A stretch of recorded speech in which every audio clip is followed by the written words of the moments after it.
On vit dans un monde où on croit que les inventions de l'être humain sont beaucoup plus intéressantes que les créations du Créateur. On vit dans un monde où le luxe, les dernières inventions, l'intelligence artificielle, les derniers films, les derniers graphismes, les derniers téléphones, etc., etc., sont beaucoup plus impressionnants que la création du Créateur. On vit dans un monde où on est petit à petit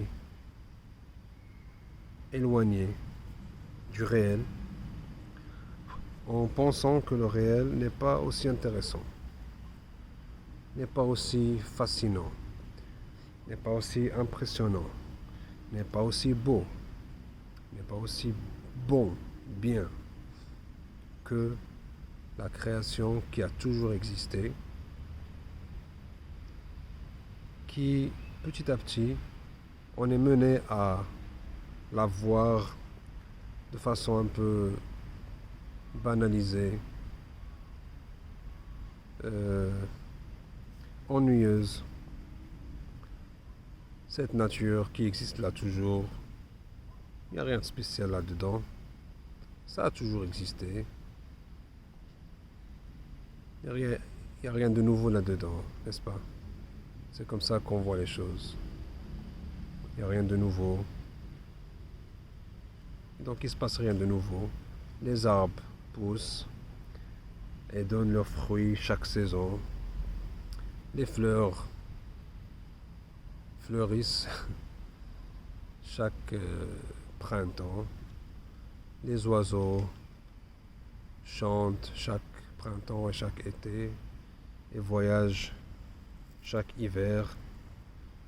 Et ça se répète et ça se répète et il n'y a rien d'intéressant là-dedans, n'est-ce pas?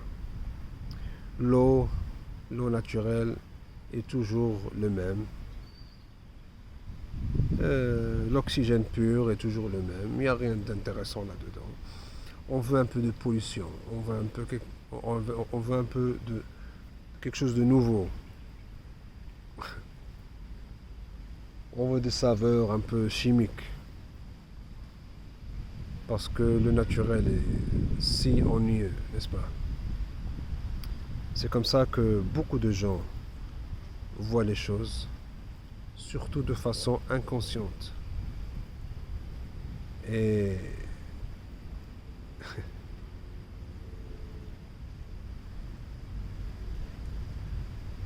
le naturel est en train de se banaliser au point où il est sans valeur. Les gens ne retrouvent plus de valeur. Jusqu'à ce que ils ont presque tout détruit dans leur vie, jusqu'à ce que leur santé, leur bien-être, leur joie n'est plus accessible, inexistant.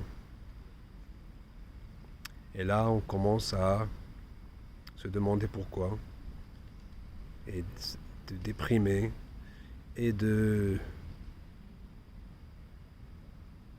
d'inventer plusieurs théories dans notre intellect, à intellectualiser notre souffrance. Ouais, je suis ceci, cela, je suis bipolaire, je suis dépression, je sais pas quoi, ceci, cela. Ouais, je prends des médicaments, je suis en train de suivre avec un psy. Tu vois. Toutes ces choses-là sont eux-mêmes euh,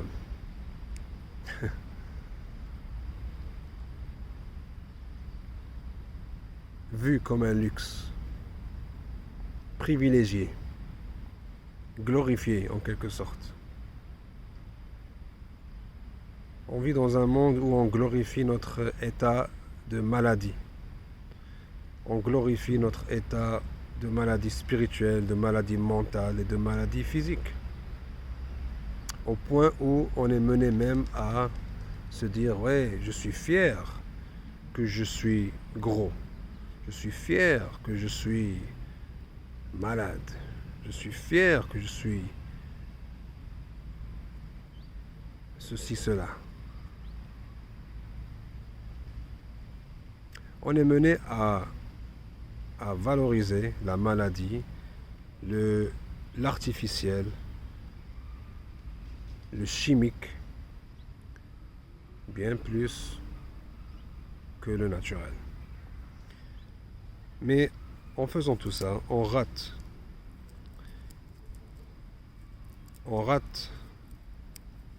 la chose la plus importante. C'est qu'il n'y a rien de plus, qui n'a plus de valeur, et il n'y a rien de plus vivant. En fait, il n'y a rien de vivant à part le naturel.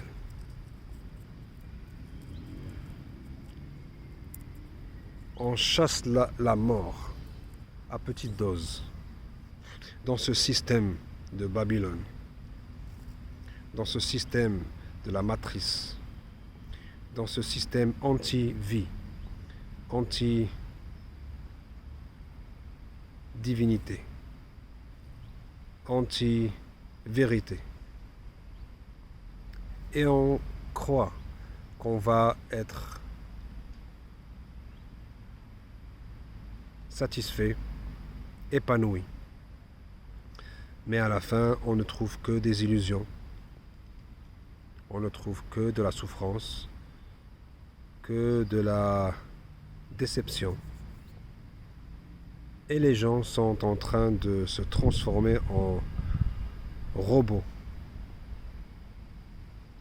au lieu qu'en être humain.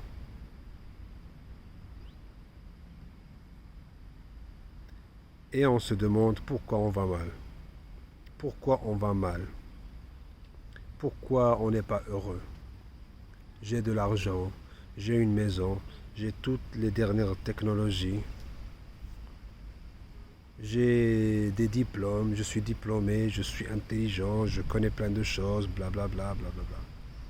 Tatati, tatata, comme disent les Français.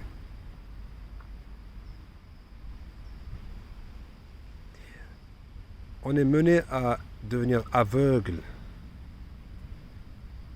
aux choses qui comptent le plus dans la vie, qui sont la joie, l'amour, le sourire, le rire, l'épanouissement, la satisfaction profonde interne, la paix intérieure.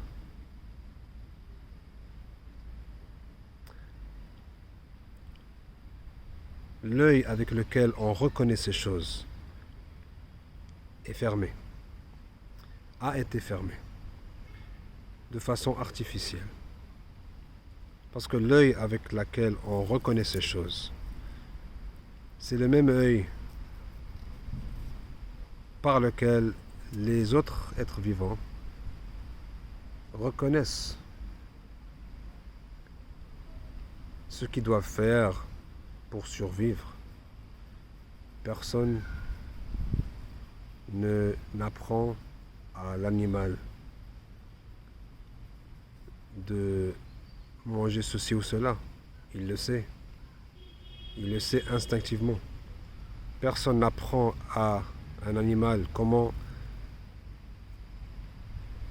allaiter ses petits, comment donner naissance, comment prendre soin de leur bébé, etc. Personne n'apprend aux oiseaux comment voler vers le sud pendant l'hiver. Plein de choses, toutes ces choses, ils sont jamais allés à l'école pour les apprendre. Mais, et pourtant, ils le savent. Ils le savent. beaucoup mieux que nous, qui sont si civilisés, si cultivés, si intelligents, si intellectuels, et on ne sait même pas quoi mettre dans la bouche. Alors là, on voit qu'il y a une grande déconnexion entre nous et le monde des vivants, entre nous et le monde naturel, entre nous et le divin.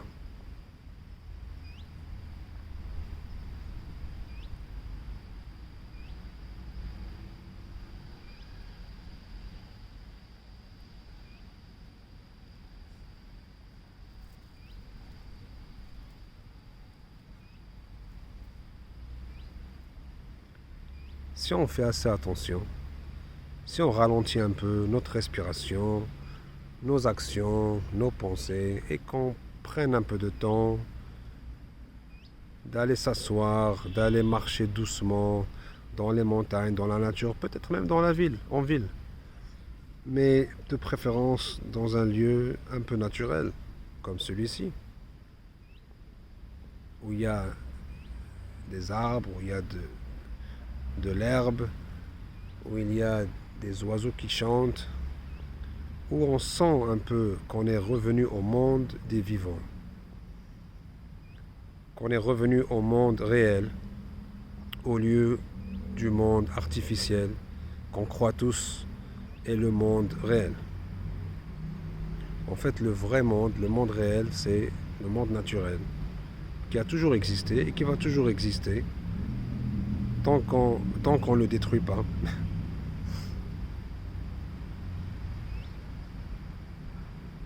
Si on le détruit, tout est détruit, même nous. Rien ne pourra survivre sur cette terre. Notre planète deviendra une planète morte comme les autres planètes mortes dans notre système solaire. Pour l'instant, notre planète est vivante. Et tant qu'on n'est pas un virus pour cette planète, tant qu'on redevient humain pour prendre soin des choses qui comptent le plus dans la vie va continuer. Et comme je disais, si on fait assez attention, juste un peu attention, on voit que même si cette nature qui semble un peu banale et ennuyeuse, et en même temps vivante, il n'y a rien d'ennuyeux quand il s'agit du vivant, de la vie. Parce que la vie est toujours nouvelle. Elle paraît ennuyeuse à ceux qui sont aveugles à la vie. Elle paraît banale à ceux qui sont aveugles à la vérité, à ce phénomène qui est la vie. La vie vient dans ses multiples formes et façons. Il n'y a pas deux arbres qui se ressemblent. Il n'y a pas deux fleurs, deux herbes qui se ressemblent, qui sont identiques. Ça n'existe pas. Il n'y a pas deux êtres humains qui sont identiques, qui sont à 100% identiques.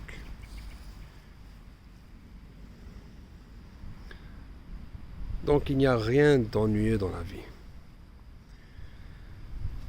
La vie communique, la vie, elle respire, la vie répond.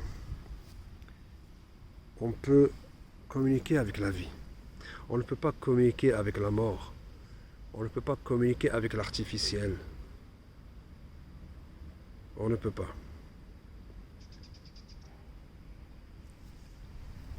Si vous vous sentez perdu, déprimé, triste, angoissé, parano, revenez à la vie. Revenez à la vie, au monde naturel.